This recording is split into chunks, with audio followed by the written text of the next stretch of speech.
ball hit left field. Back goes Ward. It is gone. Dairon Blanco hits a 2-run line drive home run to left.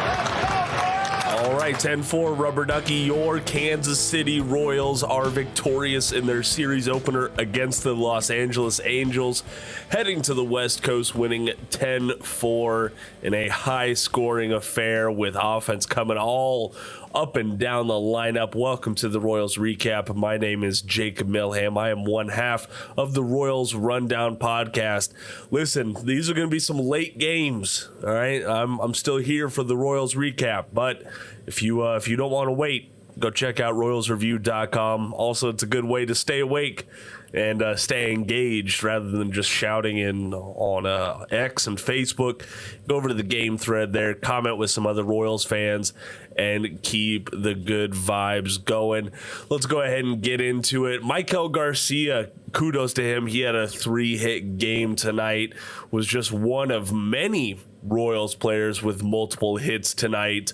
Vinny Pasquantino had 2. Salvi had 2 bloopers, including a golf shot.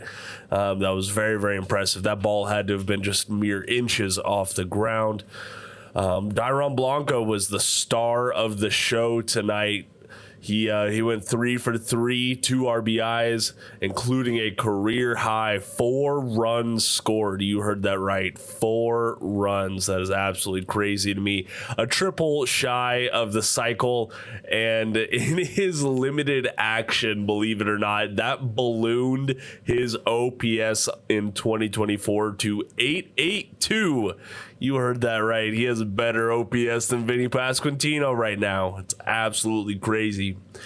He certainly earned himself some more playing time tonight with his strong showing, and his 2-run shot for the first home run of the season was, I mean, it was a line drive. It was hard hit, and it got over that fence.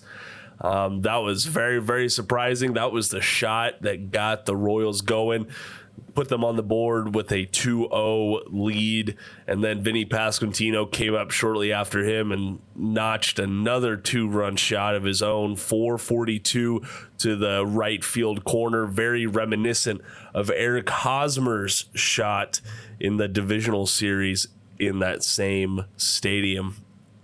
Garrett Hampson, I don't want to detract from him too much. He also had a multi-hit night, but that toot blonde was that was pretty rough earlier on in the game, getting caught just confused on the base pass at third base. There were runners on the corners with no outs, and that just threw off Bobby Wood Jr. at the plate, who he didn't have a great night by any stretch. 2 strikeouts. No hits. He did have a walk, though, thankfully, and he got on base at least, so that's good. The only big negative from tonight's game has to be Nelson Velasquez. 5 at-bats, 4 strikeouts on national television. Listen, the folks that the Royals need to win will show up when the lights are brightest. And I get it, the lights can only get so bright on a Thursday night. But everything's a little bigger out in California, I imagine. And Nelson Velasquez, the only thing that he should be worried about is going and grabbing the bags from the hotel and looking up that next flight to Omaha, Nebraska. In my opinion, that was a very embarrassing performance from the Royals' designated hitter tonight. Moving on to the pitching side of things, Michael Wacha, listen, he had an amazing start. He really did. His final line is solid still. 6 innings, 2 earned runs, 5 walks, which, you don't like to see that. 6 strikeouts, though. His outing just ended on a terrible note. I've been one quick to praise manager Mac Potrero this season, and just him keeping Walk out there when the Royals have such a large lead, pushing Wacha over the 100 pitch mark or even close to it. I'm sorry, the guy's a veteran, And just like the Royals Review X account put out, like this is the same guy who pulled a rolling Seth Lugo out at 77 pitches, but giving the Angels life later on in the game after Walker had already gotten a quality start. Like that's all you expect from your, or not expect. That is like best case scenario from your starter. Okay, outside of like a no-hitter or a perfect game or something like that. All we wanted to see was a great start for Michael Wacha tonight. Put some of the previous poor starts behind him, turn over a new leaf on this road trip, and see what he could do. He did pick up his second win of the season, so good for him. But that the ending just left a sour taste in my mouth, and unfortunately, I do have to place that at the feet of Matt Quatrero. Daniel Lynch IV came in and made his first relief appearance of his career, pitching 2 innings. No hits, no earned runs, no strikeouts. Plus, he had an absolutely amazing defensive play to close out the 7th inning, making a 1-4-3 double play. Massauer came in to close out things in the 9th. 2 hits, 1 earned run with 1 strikeout. Listen, I kind of want to talk to this with Jeremy a little bit more this coming Sunday. Just as time goes on, I am not sold on Massauer anymore. Just taking a step back and looking at more of the overall trends and his overall season performance, it has not been great, even in low leverage situations. And his command of his off-speed pitches tonight just really cemented, in my mind, the Royals need to think about offering him back to his original squad, the New York Yankees. Game time, 2 hours and 44 minutes. A great attendance out there in Angel Stadium, 23,568. Your Kansas City Royals are 23-16, sitting at 3rd in the AL Central, but are only 1.5 games back of the division-leading Cleveland Guardians. AL Central's looking tough, folks. All right, Minnesota Twins currently sit 2nd with a 22-15 record. The Cleveland Guardians currently sit at 24-14. Even the lowly Chicago White Sox finally got over that 10-win mark. So, oh boy, you better watch out for them. Nah, not really. Coming up on the other side of the ad break, we will hear from Dairon Blanco and his interpreter tonight. Plus, we will hear from, oh my goodness, this guy again. Hey, Jacob, I just wanted to call you and say real quick, great win for the Royals tonight, and I sure do hope that Michael Wacha can teach that Brady Singer kid how to add a new pitch to his arsenal. I think that's just great. Just look at him. Look at him get all them outs. That's a wonderful thing.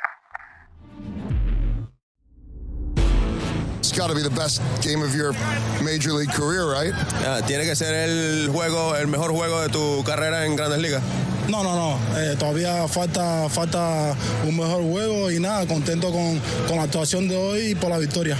I certainly hope not. I have a lot of games left, and I'm really happy about the win today. So far, to this point. Hasta este punto, el mejor juego. Sí, hasta este punto sí, pero sumamente contento y feliz. Yes, so far, but I'm really happy about the win today. Yeah, absolutely. What a game. A home run, bunt, 2 stolen bases, double. What was your favorite part of tonight? You did so much. Después de todo lo que hiciste hoy, ¿cuál fue tu parte favorita en el juego de hoy? Mi parte favorita fue el jorrón que di, ya que antes en los entrenamientos ya me sentía que podía conectar un jorrón. Hoy mismo lo conversé también con Luis y nada, me salió y me sentí sumamente contento con eso. Definitely home run. I'm extremely happy about it. We talked about it in the dugout. A bunch of my teammates said it, and it happened. We know that when you get on base, you can steal all of the time. How much is power part of your game as well? sabemos que cuando te envasas te puedes robar una base. ¿Qué tanto es el poder en tu juego, en tu estilo de juego? Sí, ya cuando estoy en base ya trato ya de alcanzar una base más, ya que estudio mucho a los lanzadores en ese momento y cada vez que siempre llego a base trato de robármela y se me da la oportunidad y llego a salvo. I love stealing bases. I prepare and I'm ready to do it every time, and every time I get a chance, I'm happy to do it. Real quick, how much fun are you having with this group? How special is this team? ¿Qué tan especial es este equipo? ¿Qué tanto te estás divirtiendo con este equipo? No, desde que empezó la temporada ya me estaba divirtiendo ya que siempre tenía un protagonismo siempre y contento. Cada vez que se me da siempre la oportunidad trato de hacer lo mejor posible para que mi equipo gane. I love being part of this team. Every time I get an opportunity, it's an amazing opportunity, and I just have to take advantage of it. Very well said. Congratulations. Many more to come. Normally I would read the Spotify Q&As, but I will say this.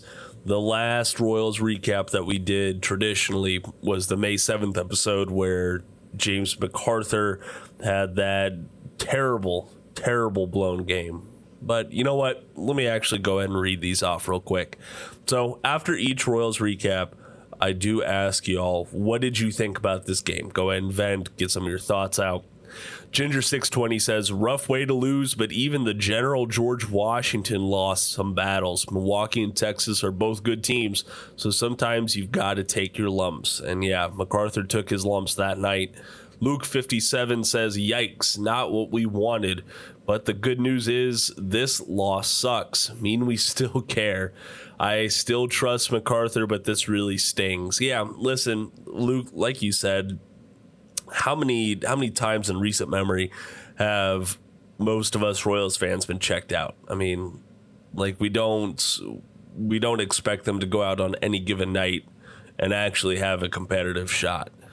This team is different. There's a path to winning every single night. There's talent on the roster. And so when those games get away and when you lose in fashions like MacArthur's blown save, that just shows that we still have some skin in the game. Steven Stokes says, if MacArthur can't close, who do we replace him with? I get it, he's no Wade Davis, but we may not have a Wade Davis on the team. Schreiber, maybe? Yeah, Steven, so I'm team John Schreiber to get a little bit more high leverage appearances, if you will. I still think MacArthur is going to be the primary guy. If you look at his resume since he joined the team full-time back on September 2nd, 2023, I believe it was, he's still great. Still a great late inning guy. And I mean, I'm not saying he's Greg Holland, but I'm just giving Greg Holland as an example. Greg Holland did have rough stretches early on in his career with the Kansas City Royals, and we trusted him through that. We rode that ride, and it paid off in the end. If the Royals want to develop these internal options for trying to have a dominant trio again in the bullpen, you have to trust the process. And it seems like the organization is going to trust said process from the locker room to the coaching staff. It's still a go for the General James MacArthur. And lastly, Fistifer says, I think this is one we should have been able to win. Yeah, that sums it up perfectly, Fistifer. Alrighty, y'all. Listen, it is 12:42 out here on the East Coast, so I am ready to go get some sleep. It is going to be another late one tomorrow against the Los Angeles Angels. Don't you worry. First pitch is at 8:38 Kauffman Standard Time. Alec Marsh will be making his return, facing off against Griffin Canning. We just keep an eye on social media, keep an eye on Royals Review tomorrow, because I don't know who they're going to send down for Alec Marsh. I think since we got multiple innings out of Daniel Lynch tonight, I imagine he's the guy who goes back to AAA Omaha and Alec Marsh rejoins the rotation. So it should be a good one. Game is on Apple TV Plus as well. If you don't want to pay the money, that's fine. That's understandable. Go ahead and listen to the game on 610 Sports Radio. A great crew over there. Jake Eisenberg and Steve Stewart are on the road trip right now. All right, y'all. Once again, my name is Jacob Milham. This has been the Royals Recap. And until next time, go